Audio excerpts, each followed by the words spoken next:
Welcome to the Hole in the Head Moto Storytime podcast with Andy Taylor and Blaine Dehmlow. It's like car talk, but less helpful. In this episode, forgotten acquisitions, hard-won trophies, and rekindling old flames.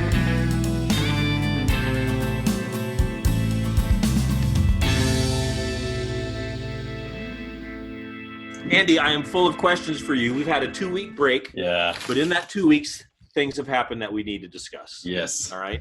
I want to go over the process of your recent trip and acquisition. All right. So you tell us what we need to know about the trip out there to the Italian motorcycle honey hole that you've been hoarding for yourself. Tell me about what you got. And then I want to, like usual, I want to find ways to make fun of you while you tell the story. So go ahead. Well, yeah, it's funny because when you started saying that, I was like, wait, what did I get? What happened? You know, we are so addicted to this whole process that last week means nothing to us. Yeah. Like I mean, the most recent, we're thinking, I bought a motorcycle 2 weeks ago. It's time to look for another one. Yeah. Well, no, Yeah. And it's kind of like, there were relationships that I had in maybe high school or college where it was just like the end of the world. And, oh my God, she's such a bitch. How could she do this to me? Oh my God. And then like a month later, it's like, what happened? I don't remember. Yeah, it's fine. Totally fine. So yeah, there's this girl at the pizza place. I can't wait to get her number. Right. Yeah. So yeah. And then I realized that the honey hole is out in, Eastern Washington. And, I was really spun out about it. Like, what do I do? I got this. Oh my God, can I afford this time, money, And then, but hearing you ask about this recent acquisition, I was like, what are you talking about? And then I forgot. Oh, is there another one? No. Oh, not yet. I forgot that I had actually gotten an acquisition since we talked. That's right. So now, did you go out there just to do that, or did you couch it as a family trip that you were giving to everyone? All the above. Yeah, of course. So I said, hey, there's this guy in wherever. I would like to go see this thing. It's really cute. It's a collectible bike, whatever. And, what can we do that's out that way? I'm going. You guys are welcome to come. And somehow that turned into, this may just be me trying to retain my manhood or something, but somehow it turned into a trip to Glacier National Park, which was great. And it was amazing. It was beautiful. We spent a full week out there doing all this stuff. It was awesome. But it's still, you were only 50% effective on the motorcycle trip acquisition then, because you had to devote other time, money. And one of the things I want to ask you about is what you've disclosed to your wife about this, because I caught you on the phone in an awkward moment. And so we're going to talk about that in just a moment. Anyway, so you made a family trip out of it. Did you have to compromise the motorcycle part of the trip in order to accommodate the family? No, I really didn't. The only compromise that it was not being insane with, I only have so much time. I only have so much space and money. I bought one of the things that I wanted. I may have gotten the wrong one of the two things that I wanted, but I feel pretty certain that if I had bought the other one, I'd feel the same way. I need to get both of them. I just split it up, and so. Well, you got the first one. What you're saying is it's the first and second. It's not one or the other. Yes, correct. So I'm at 1 out of 2 of the acquisitions that I need to get. Actually, I'm at 1 out of about 5, but there's 2 that. And again, I just want to remind everybody out there that we've had this discussion for a while now, and that you're going to hoard all 5 of these things for yourself, and you're not going to let me in on any of them. Yes. But okay. But that's evidently is part of the story that we're going to stick to. Okay. You're comfortable with that? Yeah, that's fine. Okay. Yeah. Good. All right. Which one did you get? Which one did you start off with? I got the MV Agusta. Okay. Year, make, and model. Tell us. I got a 58-ish MV Agusta with 2 engines. So depending on which engine's in it, I got a 125 or I got a 175. Okay. And they are both. What model? What do they call it? God, if you hadn't asked me. Again, that's how insane it is. I was so spun up about it, and if you had asked me 2 weeks ago, I'd have been like, "Oh, it's this particular GS, which was also manufactured here." And I'm my jaw is agape at the fact that you cannot recall the model. Yeah. Because you've already moved on. You're getting something else. Yeah, I haven't prioritized it. It's an RS, and I have to look up exactly. So a 58 MV Agusta, the model is.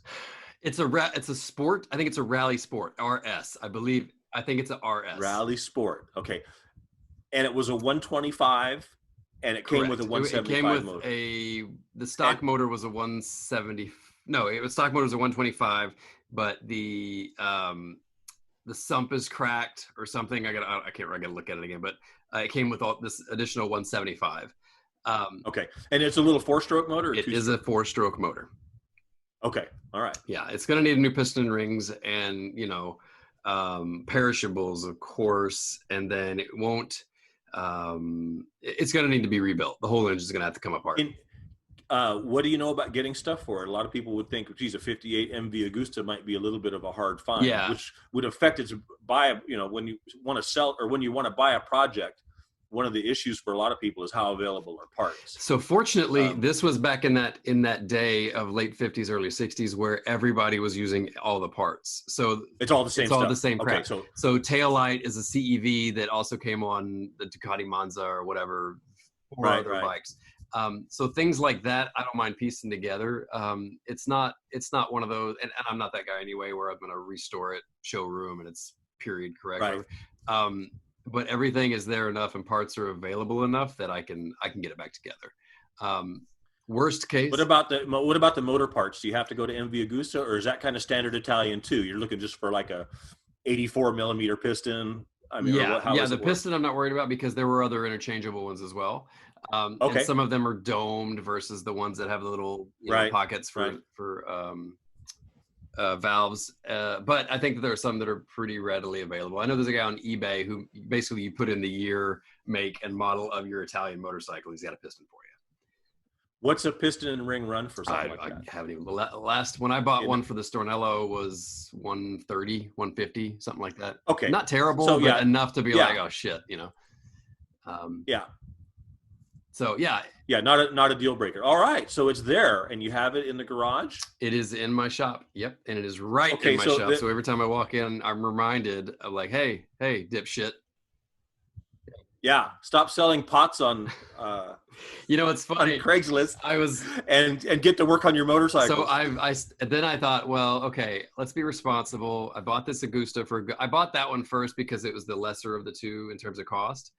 But it needs more work. So by the time I buy all the shit, I'll probably be up where the other one that's a runner. So now you've got to work your side gig enough to finance. That's what I'm doing. So in my head, I'm like, well, I'm going to do this. Well, for nobody else that knows, nobody does know. I've arbitraging planter pots. Right. So buying pots and planters. Let's just quickly trace the history of your side activities. You were into cuckoo clocks for 2 weeks. Dude, I'm still into cuckoo clocks, but I've hit a point where the part that I need for the project that I'm on is $150, and it's like I don't want to. Yeah, I don't want to. I'm not that into it. No, you can buy 3 cuckoo clocks. Exactly. That's at a point. So then, after cuckoo clocks, what did you do? You had another project. You were sewing. No, you're making bags. So you're making hang on, bags. that's still ongoing. And here's the like I got a lot of shit going on right now. It's amazing. Like yeah, you do. So one of the things that. Okay, where's this going? All of this is riveting. By the way, it's a 120. It's a 125 Rapido Sport. Okay, thank you, Rapido Sport. That sounds very Italiano. So it is an RS, but it is a Rapido Sport. Okay, good. Thank you for looking that up. Sorry about that. And you feel like you're going to do a motor. Let's just go on to the motorbike for a little bit. You're going to feel like you're going to do the motor, and then just a clean up and ride. Absolutely. Yeah, it's not a take apart. It's what has become the Italian orange. Yes. It's only Italian orange because it used to be Italian red. Right. And it's just faded, but it's complete. There's no rust on the frame. Everything's there. It's cute. It is cute. You sent me a picture of it. There's 2 things I wanted to ask you about it. First one is that when you look at a project like that and you're sitting there in that guy's garage and he's telling you about it, you've already decided to buy it. You're not saying so, you're being coy, but you're running through your mind. What's the picture that runs through your mind about owning this motorcycle? Is it, I can see myself on a shady mountain road, cutting through, hearing this thing run? Or do you picture oh, I can't wait to clean this up, because I can just get a hard on about polishing something every now and then, thinking I cannot wait to clean this.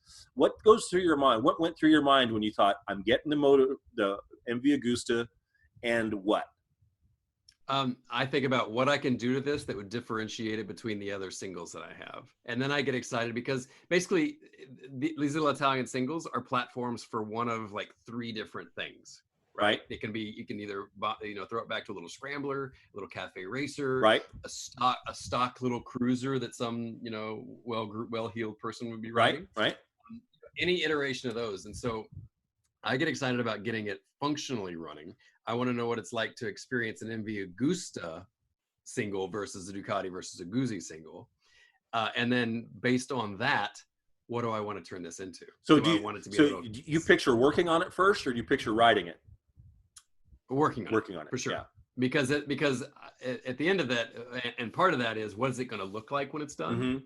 Mm-hmm. What is this differentiator between the other ones? Because this one seems a little more, the Agusta seems a little bit more robust. Mm-hmm. The tank's a little curvier.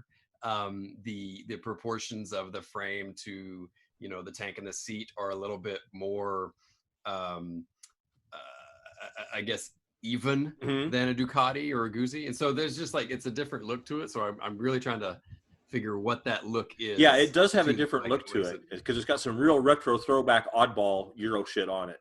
I mean, the way it looks, it doesn't look like, the other period bikes that are starting to develop a similar look. This was definitely a holdover or a holdout. I can't decide which. Yeah, and just the Agusta history, racing history, right? So it's like, I really do want to get this running as best I can get it running, and then just go out and do a side-by-side. Mm-hmm.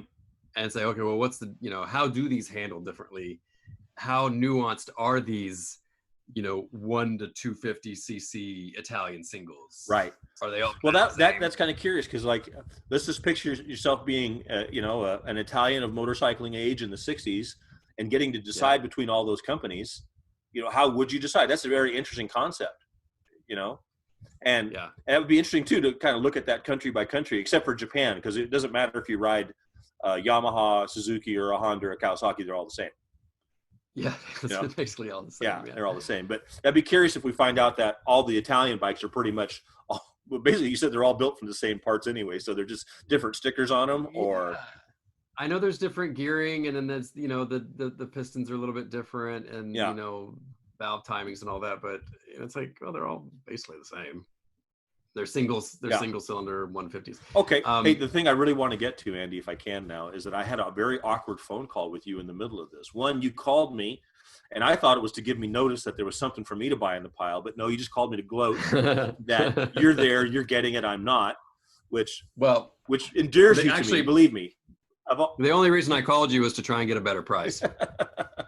Because I said, "Hey, do you mind if I make a phone call real quick? I just got to." I was your fake phone. It was one of those. Yeah. It was one of those. All right. Well, and then the other interesting thing is that I kind of broke the rule. It's none of my business what you paid for these, but I asked out of exuberance, just because I wanted to know, is there anything in the hole for me still, and could I afford to get into that hole?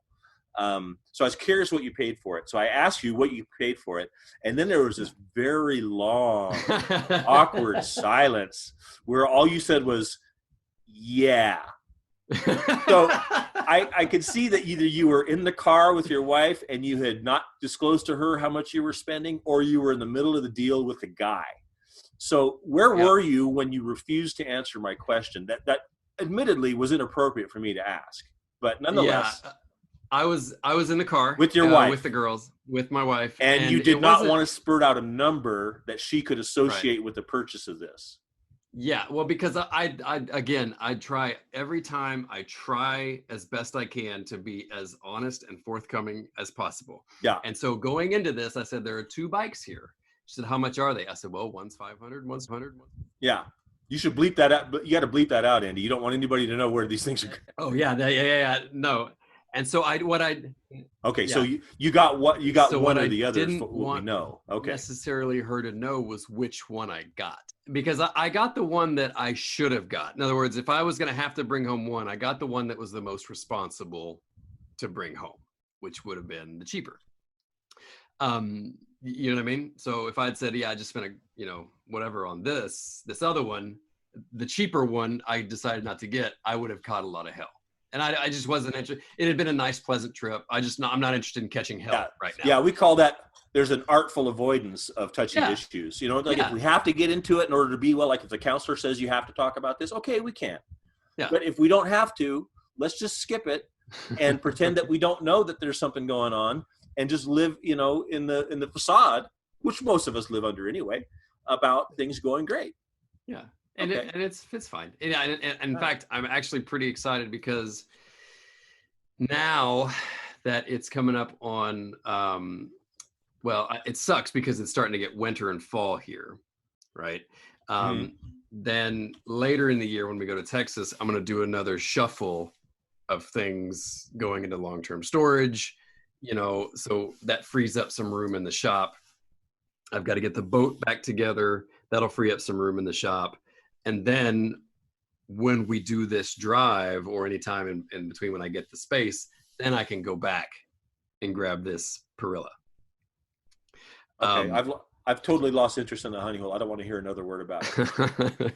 Yeah, so he's got a few things, but he's just like, he just collects them and it's like, if you want to buy it. This is going to be a sore spot for me. And because now what's going through my head is that there's something really special there for $300 that you're holding out on. No, I would have brought it home and glued it already. All right. There's probably a chance that we can heal our relationship over time if you don't keep doing this. Okay. That's fair.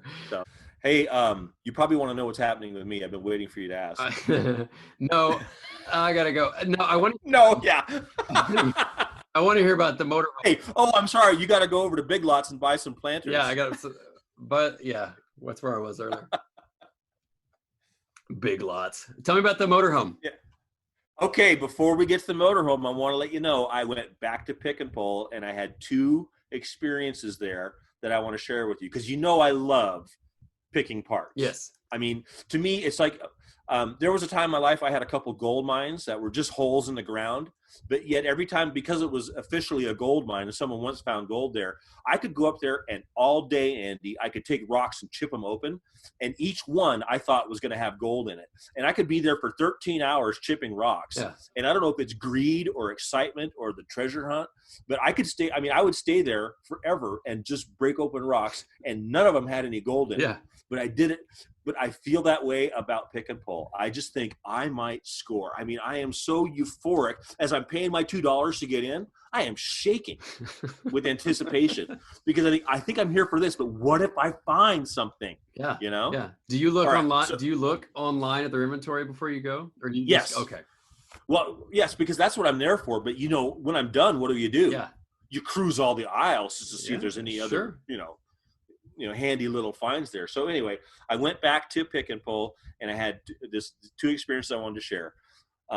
One is I found a Volvo wagon with a 5-speed or a 4-speed transmission and the overdrive. Okay. All right. I like that overdrive. It's a Laycock overdrive is what it's called. And it came on all kinds of British cars and Aston Martins and MGBs. I mean, anything that had an overdrive in it in the 60s had this Laycock overdrive in it. And they stayed with them until about the 70s. Then a company called Gear Vendor bought out the whole company and the whole stock and adapted that Laycock overdrive with some minor changes into an overdrive unit that just bolts on the back or anywhere in your drive line. So you can put an overdrive in a motorhome or in an old truck. And if you buy a Gear Vendor or one like that, chances are it's an ancestor of these Laycock overdrives. Okay. So it's just it's just a one gear transmission. It's a 1-gear automatic that you put behind your transmission. So when you're in 4th and you want to go to overdrive, there's a little electric switch you hit and it clicks in. All right. So now my Volvo 1800 has one. But I've always thought that would be a great unit to put in like an old vintage truck because they're always way, way under geared. Yeah. They top out at 45. And so I thought I wanted to, but the Gear Vendor overdrive is $2,000 to buy it new. Okay. Right. Yeah. So anyway, you find one at Pick and Pull. I found the overdrive, wow. right? Okay. And I got it, and I took it to the counter, and they don't know what it is. So I have all the power, right? I have all the power. And they say, what is it? You're like, it's a windshield wiper motor. No, I said, it's a tail shaft assembly off of a transmission. And they look at it, I go, yeah, see, because here's where the drive line goes. All right. There's a whole little teeny tiny automatic transmission in there, but it's in the tail shaft housing. Yeah. So I got it for $29, Yeah. right? All right? Now, this is all the times that they've taken the shit out of me at the counter. Every now and then I get raped over there. Yeah. All right. So this is time I kind of went even, and I technically didn't lie. It is the tail shaft assembly, Yeah. right? That made it feel all the better. Like, I got it. And it was easy to get out. All right. So fantastic. After I get home, I realize that I also need the main shaft out of that transmission, because what I want to do is I want to take that little transmission that is right now machined to fit up against a Volvo transmission, and I want to make an adapter and put a drive shaft yoke on it so I can put it on anything in the middle of the drive shaft. Okay. Making sense? Yep. Okay. All right. So I need the main shaft out of that transmission now, in order to make it all work. From the Volvo. So I go back to get the main shaft. It's 108 degrees in fucking Tucson. All right. Underneath a dark red steel car. Yeah. Yeah. All right. And I got this gearbox out, dropped it on the ground, got transmission fluid all over me. I'm just an oily, hot mess. And I cannot get that fucking thing out because I don't have a snap ring pliers. You know what those little snap rings are? There's right. For people who don't know, there's just a little steel ring that fits in a groove and it's under tension. Right. And it's got two holes on the end, and you need the pliers that either spreads it out or that closes it to get it out of whatever housing it's in. Right. I don't have a snap ring pliers. It's late in the day. I failed. I went there to conquer. And you didn't get it. I fought all day. I didn't get it. Wow. I didn't get it. And I went home just an oily fucking mess. Right. That's a 30-cent snap ring kept you from. Yep. And I didn't have time to go to Harbor Freight to buy a snap ring pliers and come back and get it. All right. So I just got beat. I lost. That was today? No. Okay. 2 weeks ago. Oh, okay. Week later, I'm up there buying stuff for the motorhome. I'm thinking, I'm going to stop by Pick and Pull and see what my chances are. So I get a snap ring pliers. I go out there. I take out 2 snap rings. I cannot get the main shaft out. I can't. I don't know. I know how it comes apart in sequence. There's something I can't reach and I can't get it. And I'm Googling how to get this gearbox apart. I've only done it once and I've forgotten how. So anyway, I'm defeated once again. And I finally just figure, fuck this. I'm going to buy the transmission. Buy the whole thing. I'm not going home without Yeah. it. Right? So I go to the counter and I throw it up on the counter. And again, I am just an oily mess. I am just greasy, dirty, transmission fluid. I mean, you just can't imagine how dirty you get working out there. And plus, you're sweating like a pig too, So it's just the most disgusting representation of myself as a human being. But I go in there and I throw that thing on the counter. And Andy, I feel like I had a trophy, right? I wanted everybody to know. It's like, look what I got. Yeah. Look what I got. I won. All right. Yeah. I have scored. The one thing I can liken it to is that I'm not a hunter anymore. But when I was young, I used to hunt with my dad. And one year I shot a deer with my black powder rifle. And I was so proud of it. We tied it on the fender of the Jeep to go back home. But I made sure that we stopped for breakfast and went into every gas station along the way so everybody could see that I'd bagged this deer with my black powder rifle, which obviously people have been doing for 100 years. Yeah. It's not that big of a deal. But you feel like you're displaying this you're trophy, participating right? in that. Yeah. Oh, yeah. Anyway, this euphoric feeling. And the guy looks at it and he goes, transmission? I go, well, it's part of one. Because actually I dumped all the other parts out on the underneath the car, because I only want the main shaft. So I took off whatever gears would come off the end, and I said the only thing that's really in there is the main shaft, But I said, but whatever you got to do. And the guy goes, okay, main shaft, $22. Yes. I got the whole rest of the transmission with the main shaft and the casing. All right, and didn't have to lie to do it. So that's Well, that feels it's one thing. That feels good. It's one thing when you. I know, because it's one thing when you get a great deal and you lied a little bit to get it. You have that sort of angst you have to work out. But here's one that I tiptoed right up to the line of line and stood on the line and leaned over. Yeah. But didn't actually lie outright. Yeah. Yeah. All right. And so now I feel that way when I do my taxes. Yes. Like, it's exactly the same. It's like, well, I mean, I actually use 10% of my house. I mean, strictly speaking, but yeah, 10%. Yeah. You put it in the allowable category. Yeah. That's awesome. So anyway, I got one other thing give me one more little chat out of the way, because I got some news about something else. I got the electronic ignition parts for the Motor Marine. Oh, yes. They showed up. Shit. Okay. Yeah. And so here's what that means. I ordered this in June, all right? It came through the U.S. Postal Service, all right, to Chicago. It had the wrong zip code on it. I thought for sure it's going back to fucking Sweden, right? It bounced around Chicago. Of course, you can't get anybody on the phone with the post office. I can go down and talk to the local post office person. There's no fucking way to trace it. I couldn't put an insurance claim on it. And they said the only way we can find it is if you have the person who sent it contact us. Sure. So I asked them to fill out the form. They filled out the form. It got rejected for an error and said her only recourse is for her to call. So I called to see if I could intervene. I spent 2.5 hours online before they hung up on me. All right. So like I'm going to get a person from Sweden to do a 2.5 hour international fucking phone call to get something from the U.S. Post Office. That's how bad it's got. Yeah. All right. Anyway, lo and behold, it showed up. Wait, the original one? The original units. Okay. Someone corrected the zip code and sent it on to me. I got it yesterday, and here's what it did. Andy, it felt like I got a new motorcycle. Did it improve it? Oh no, I haven't even put it on yet. Oh, but what happened is that the possibilities now are that like this is chapter 2, and sometimes that doesn't happen with the same vehicle, right? But like when I got it from you, it was glorious because I just got it. Yeah. And then it's faded because it's like, oh, it runs like shit. I'm gonna have to work on it. So then I put it in the garage and forgot about it because it was too painful. Yeah. Then yesterday it showed up and it's like, Al, if my Marini runs as good as yours or has the possibility, we got to do it again. This was the feeling that I was looking for that I couldn't get. Yeah. But I might get. I have the most difficult stone to turn over is ignition. Yeah. And I've turned it over now. And so now if I find other problems, I'm sure I will. I'm okay with that. I don't care if it takes me 3 years to get it jetted properly. I don't care. Yeah. But at least this was an unfindable part, and this was the most difficult thing to kind of figure out. So at least that's figured out. So from here, I don't care if I have to junk the carburetors and put something else on it and make it run. I'll figure it out. But the biggest part of it, but I wanted to ask you, have you ever had the experience of having something that you have that you've grown weary of because it's shitty? And you think, I'm going to sell it or I'm going to get rid of it. But then you accidentally or on purpose fix it, and you think, oh my God. Yeah. This is like having something new. Yeah. The Vespa. The Vespa, was it like that? Yeah, because I was just like, God damn it, this thing is so stupid. Why the fuck do I have a Vespa? This is dumb. It's the only scooter I have. Who cares? And it ran for shit. It doesn't run. It's just a piece of shit. And then, I think I did the Advance and it wouldn't idle, wouldn't accelerate. It wouldn't idle. It would bog down. I couldn't not get a consistent spark.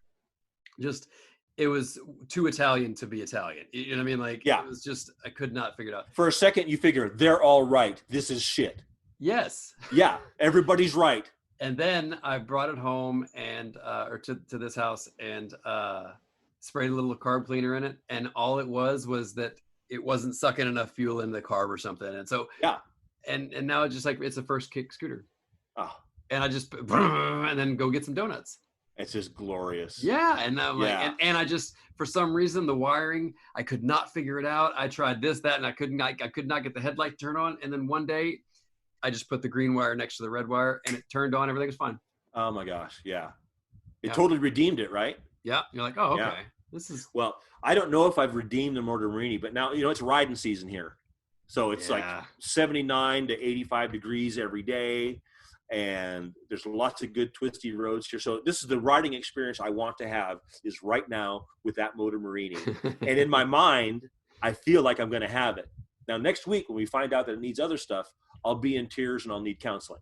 Well, but at least you'll be having some forward momentum because last week you were just stuck waiting. Yeah. And it was an embarrassing hulk in my garage gathering dirt. I even washed it. With a bad seat. The only seat I can find for it is in Washington at some douchebag's house. Yeah. I know I got to look for a seat for you. All right. I just wanted to give you the Marini update. No, that's exciting. I'm okay. I'm anxious for that because we had a good, I think we had a good ride with it in Oklahoma, but I don't feel like we did the full thing, right? Yes. Yeah, I think we're still due to take them out on a good long run, but I'm glad that we had fun and that we tuned up what we could when we did, because it revealed to me is that I would have been super depressed if we'd have said, oh, listen, we're riding these things to the Grand Canyon and back.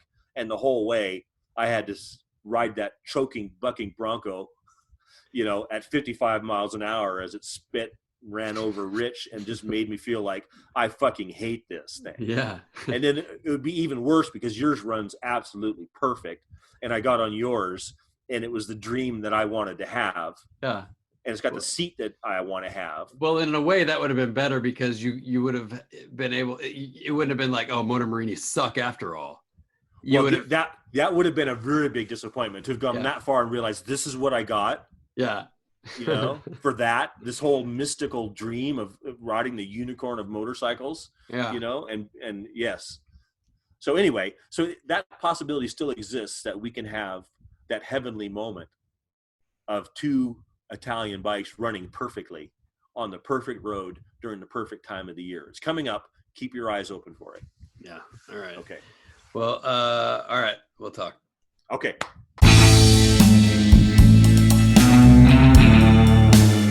This podcast is produced and edited by Hole in the Head Moto. You can help this little show by subscribing and even leaving a review. It's a huge help and we appreciate it. Find us on the socials at Hole in the Head Moto and see our website holeintheheadmoto.com for more info, swag, and pictures of projects. We'll see you next time.